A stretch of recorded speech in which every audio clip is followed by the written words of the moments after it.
Baik, terima kasih. Saya akan sedikit menjelaskan materi tentang metabolisme mikroba.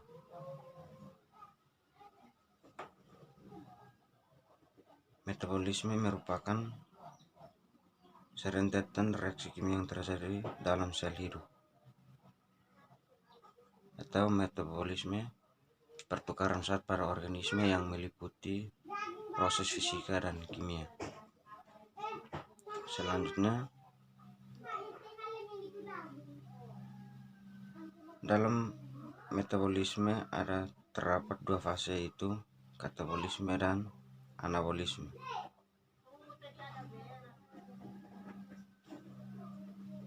Metabolisme merupakan seluruh peristiwa reaksi kimia yang berlangsung dalam sel makhluk hidup.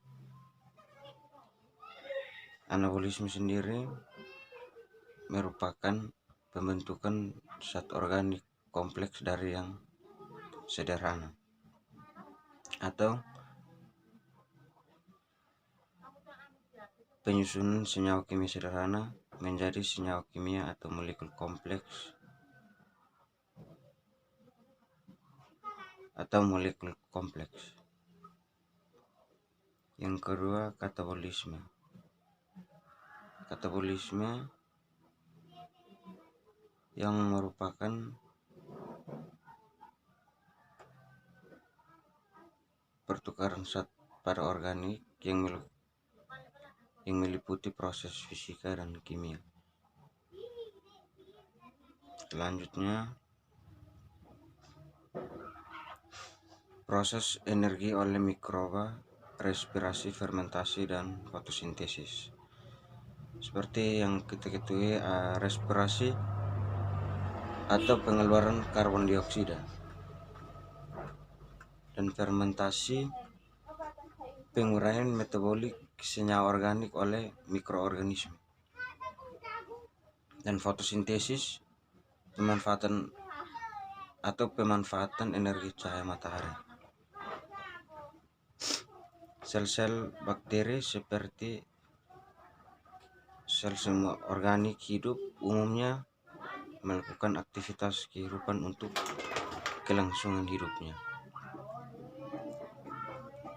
Bakteri dapat mengubah zat kimia dan energi radiasi ke bentuk yang berguna untuk kehidupan melalui proses respirasi, fermentasi, dan fotosintesis.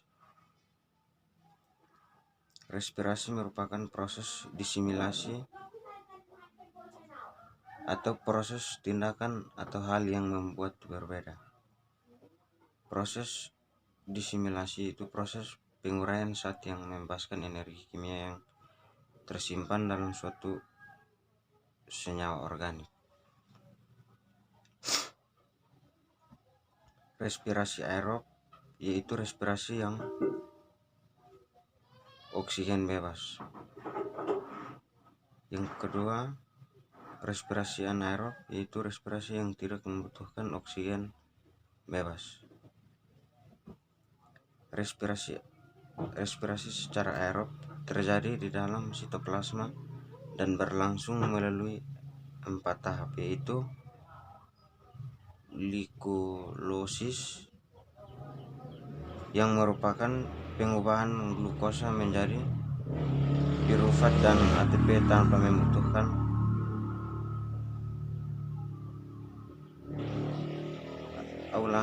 glikosis merupakan pengubahan glukosa menjadi pirufat dan ATP.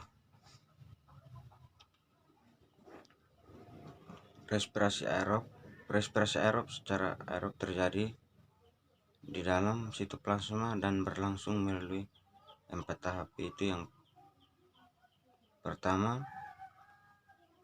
glikolysis. Glikolysis merupakan pengubahan glukosa menjadi pirufat dan ATP tanpa membutuhkan oksigen. Tahap yang pertama, glukosa yang masuk ke dalam sel mengalami fosfolirasi dengan bantuan enzim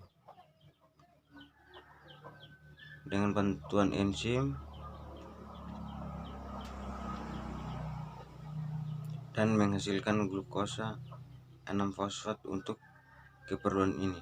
ATP diubah menjadi ADP agar diperoleh energi. Tahap yang kedua,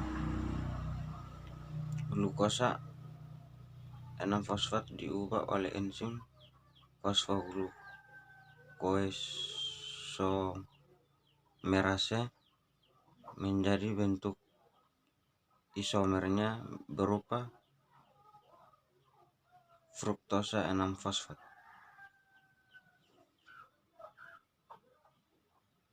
Tahap yang ketiga, dengan menggunakan energi hasil perubahan ATP menjadi ADP. Tahap keempat, enzim aldolase mengubah fruktosa menjadi dihidroksiaseton fosfat dan gliseraldehida fosfat. Yang berikut, respirasi anaerob atau fermentasi. Fermentasi atau penguraian metabolik senyawa organik oleh mikroorganisme. Respirasi anaerob atau fermentasi. Fermentasi adalah proses pembebasan energi tanpa oksigen.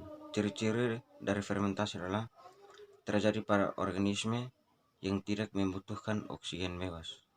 Dan yang kedua, tidak terjadi penyaluran elektron ke siklus Krebs dan transfer elektron. Yang ketiga, energi atau ATP yang terbentuk lebih sedikit jika dibandingkan dengan respirasi aerob, yaitu 2 molekul ATP setiap mol glukosa. Dan yang keempat, jalur yang ditempuh ialah glikolosis dan pembentukan alkohol, fermentasi alkohol, dan pembentukan asam laktat. Yang kelima, menghasilkan produk berupa asam organik, alkohol, dan gas. 6. Organisme anaerobik juga menghasilkan energi, yaitu melalui reaksi-reaksi yang disebut fermentasi yang menggunakan bahan organik sebagai donor dan akseptor elektron. Yang berikut termasuk pada fotosintesis.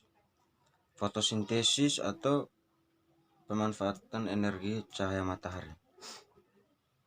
Fotosintesis adalah suatu proses biokimia pembentukan zat makanan karbohidrat yang dilakukan oleh tumbuhan, terutama tumbuhan yang mengandung zat hijau dan atau klorofil.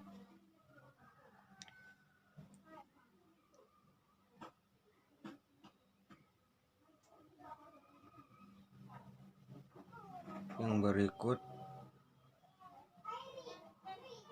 termasuk pada sistem yang berikut kita masuk pada struktur enzim. Enzim merupakan substansi yang ada dalam jumlah yang amat kecil dan mampu menyebabkan terjadinya perubahan yang berkaitan dengan proses seluler dan kehidupan. Ada 2 tipe enzim, yaitu eksoenzim atau enzim ekstraseluler atau enzim di luar sel, dan endoenzim atau enzim intraseluler atau enzim di dalam sel atau enzim dalam sel. Fungsi utama dari eksoenzim adalah melangsungkan perubahan pada nutrien di sekitarnya sehingga memungkinkan nutrien tersebut memasuki sel dan mengambil zat makanan yang ada di sekeliling sel. Yang berikut kita masuk pada sifat enzim.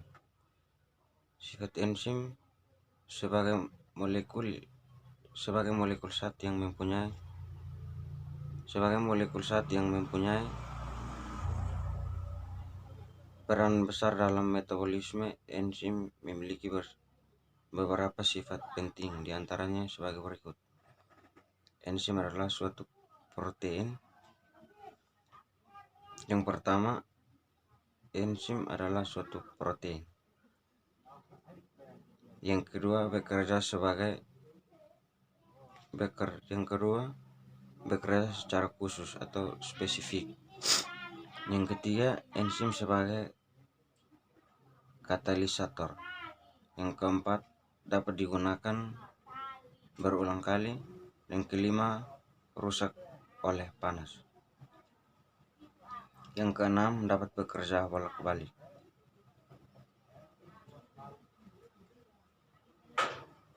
Dari beberapa sifat penting ini mempunyai fungsi masing-masing. Itu yang pertama, enzim adalah suatu protein. Ini terbukti karena enzim di dalam larutan membentuk suatu koloid. Yang kedua, bekerja secara khusus atau spesifik. Enzim terutama hanya dapat mempengaruhi reaksi tertentu dan tidak dapat mempengaruhi reaksi lainnya. Yang ketiga, enzim sebagai katalisator, yang artinya sebagai zat yang mampu mempercepat reaksi kimia.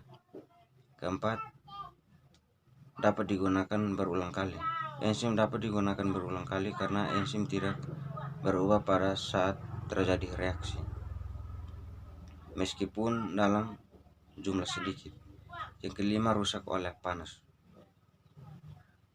Enzim adalah suatu protein yang dapat rusak oleh panas, disebut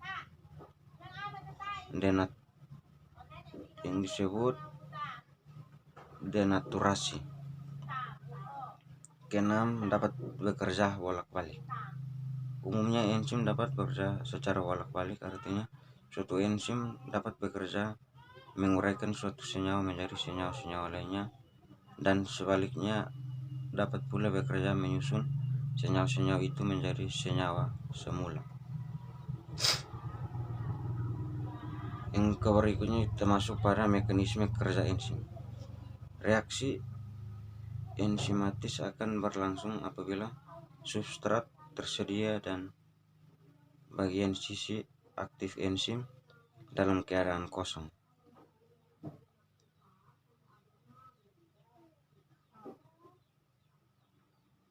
Dan yang berikut, enzim dapat bekerja dengan beberapa cara, yaitu yang pertama, menurunkan energi aktivitas dengan menciptakan suatu lingkungan yang mana keadaan transisi terstabilisasi. Yang kedua, menurunkan energi dan dalam keadaan transisi tanpa mengubah bentuk substrat dengan menciptakan lingkungan yang memiliki distribusi muatan yang berlawanan dengan keadaan transisi. Yang ketiga, menyediakan lintasan reaksi alternatif.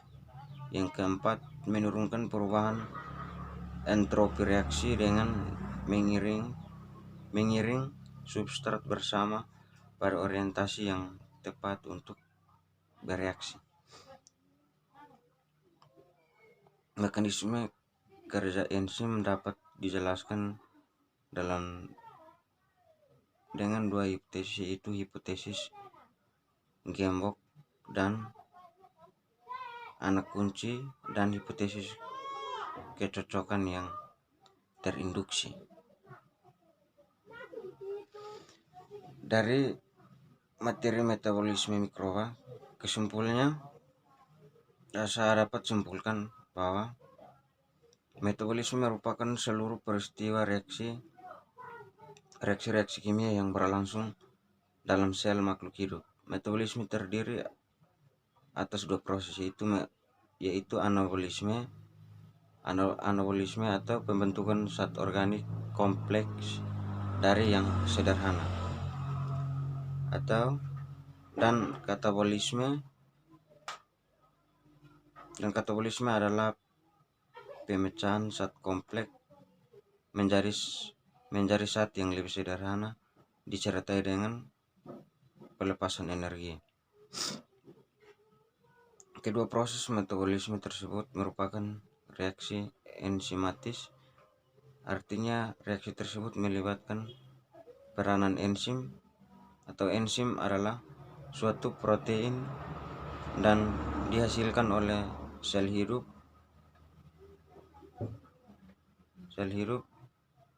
atau enzim juga dapat diartikan sebagai protein yang bekerja secara khusus sebagai katalisator, dapat digunakan berulang kali, rusak oleh panas tinggi, terpengaruh oleh pH, diperlukan dalam jumlah sedikit, dan dapat bekerja secara bolak-balik. Enzim bekerja dengan mengkatalisasi reaksi biokimia yang berlangsung di dalam sel itu sendiri. Inilah hasil penjelasan tentang materi metabolisme mikroba. Kurang lebihnya nanti dijelaskan lebih lanjut atau lebih sistematis. Terima kasih.